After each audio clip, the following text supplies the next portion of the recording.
Welcome everyone to today's difficult executive level, C-level management decisions to be made here with our increasingly popular Linux distribution.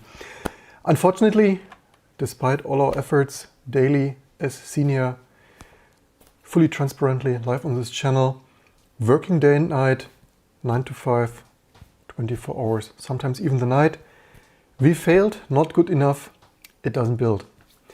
What doesn't build? The usual, one more thing. Some random third-party library update stuff breaks too much for me to have time left to fix it even more. So what it means is, as often in software development, right? You need to make tough decisions, scratch features, ship it broken, buggy, and whatnot. Case in point here is this GLS Lang OpenGL shader language compiler stuff. Some good intended update. It is unfortunately, this is also the stuff, right? What do I talk about here live on this channel? And of course we take it totally positively. More work, job security for us. After this difficult decision, we will have even more work to continue earning money with open source for all those Patreons and YouTube supporters. So infinite long-term, year-long job security that even no AI will possibly ever fix. And so yeah, a win-win, we have more work. So we will revert this now, right? As so often, if you can't fix it, why do I cannot fix it? Because it's just, as senior, usually such complex maze of broken dependencies. One thing is too broken, one thing needs new things. New dependencies, new features, one thing after another. That dependency doesn't build, that doesn't easily. Due to the recurring theme here, right?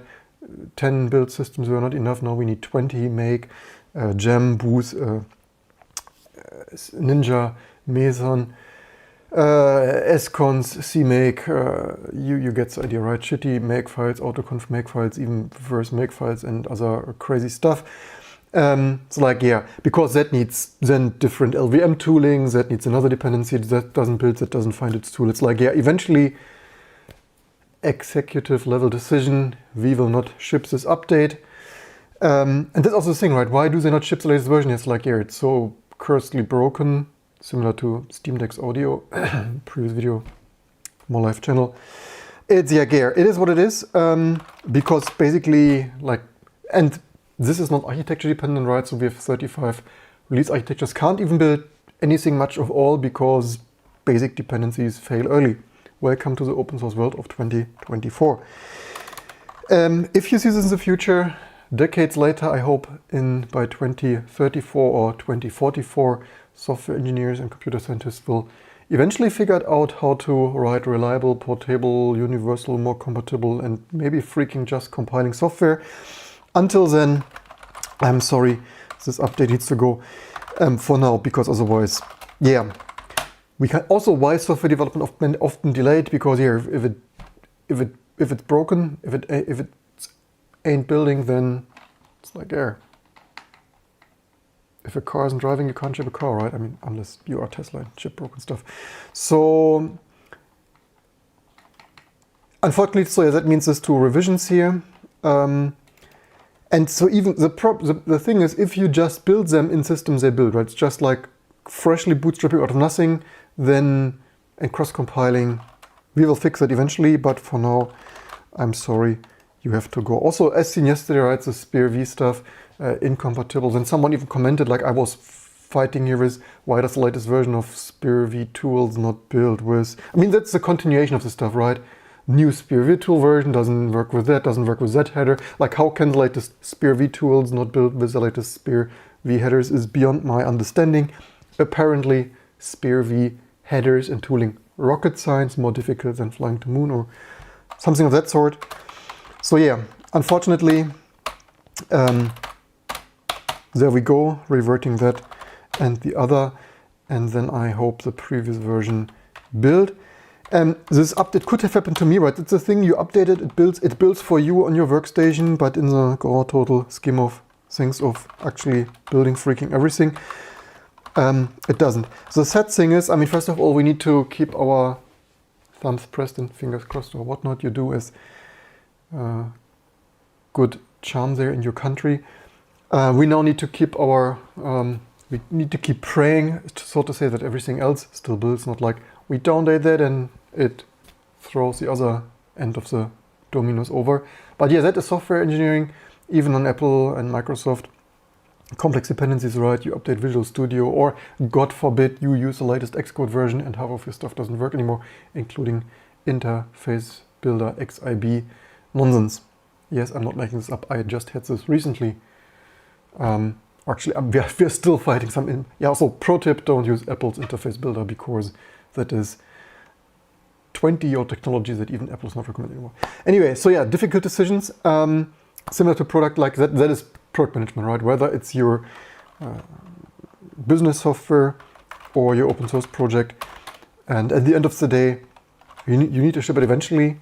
And of course, it doesn't matter that much whether it's a slightly older version of GLS Lang, unless all the other stuff builds. But yeah, that is the stuff, right? Daily stuff to do in your open source wonderland. Whether it's Pipewire, audio on the Steam Deck, previous video. Yeah, dependencies, libraries, difficulties. Leave in the comments below, just like tiny little bit update, like. And that's also why is our release date slipping, right? Theoretically, we wanted this release in October, and then it was November, then it was December. Updates came, fixes came. We have done enormous stuff since then, right? It's not like we have only done updates. We implemented so many improvements. It is certainly jaw-dropping. Improved initRD, even initRD output formatting. Improved their permissions that slipped through, updated, even added new SPIR-V stuff that even builds in that version. Updated, even found ALSA updates, also yeah, even last minute ALSA updates that somehow slipped through. Major grub version, right, with Apple ZOS for unlocking your hybrid graphics that nobody else is shipping. Ported, updated. Optional dependency handling, I even spent extra time and efforts to smart profile some stuff for improved even font performance. New contributing developers, simple and easy to use libraries for video game programming. I updated, even PS3 we fixed that, right? Even 2006 old Sony bugs fixed. And up to 6% performance improvement of reducing P3 frame buffer background load, all the good stuff you get here on this program.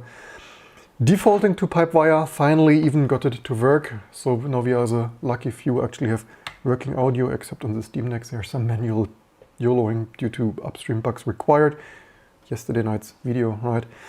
Updates, we even added, updated some Doom here apparently, packaged Quake 3, libplacebo, reusable library for GPU video image rendering primitives. Didn't even notice that. C-level executive finds things he didn't slip through. Also pro tip, if you work on major projects, read other people's changes, right?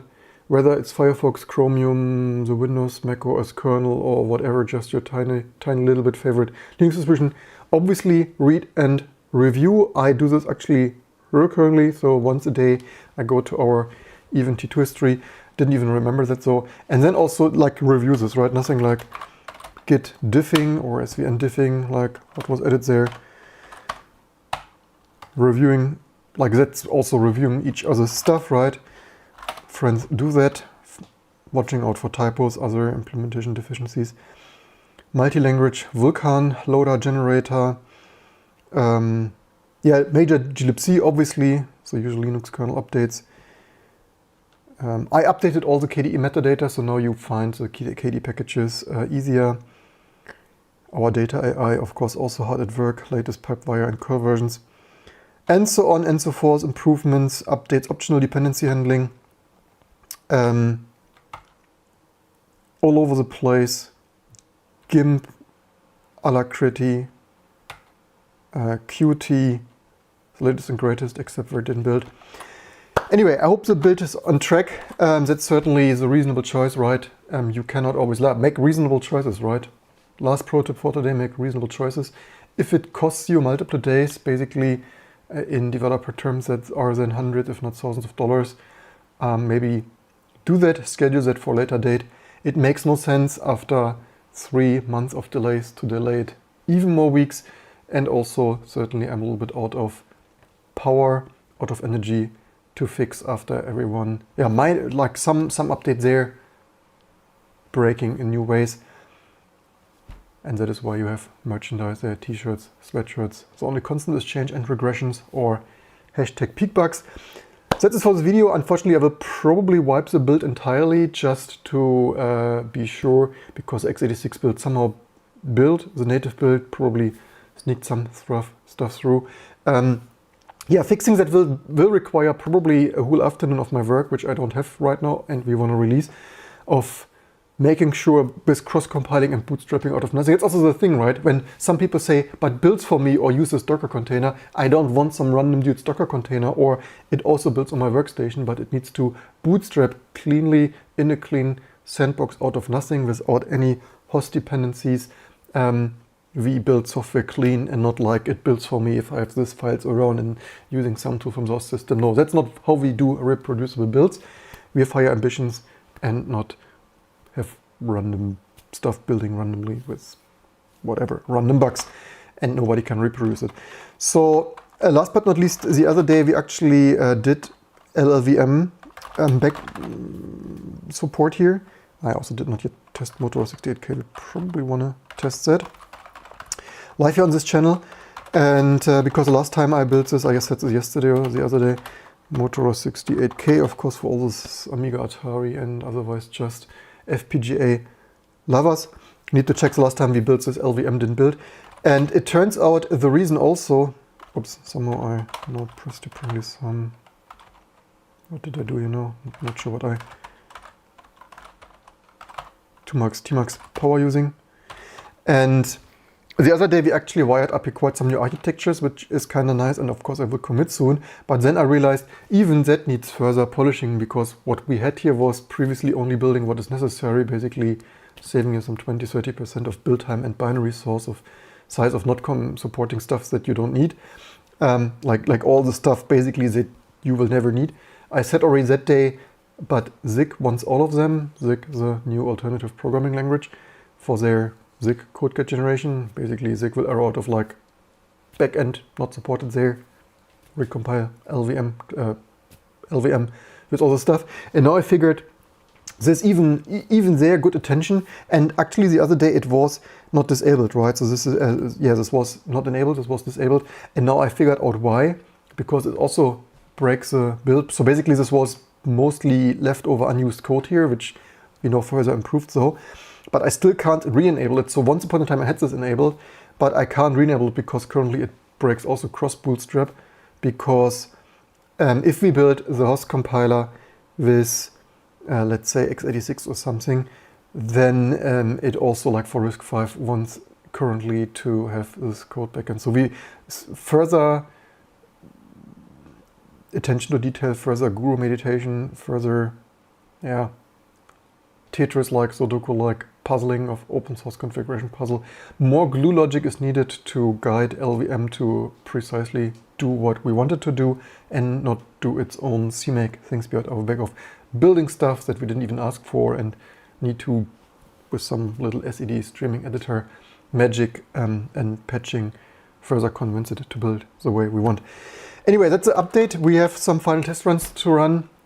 If you're wondering, I promised 36 hours and all the builds are ready. It's like, 36 hours and quickly to build errors, because the only constant is change and regressions. Anyway, that's the stuff that software engineering people do on a daily basis.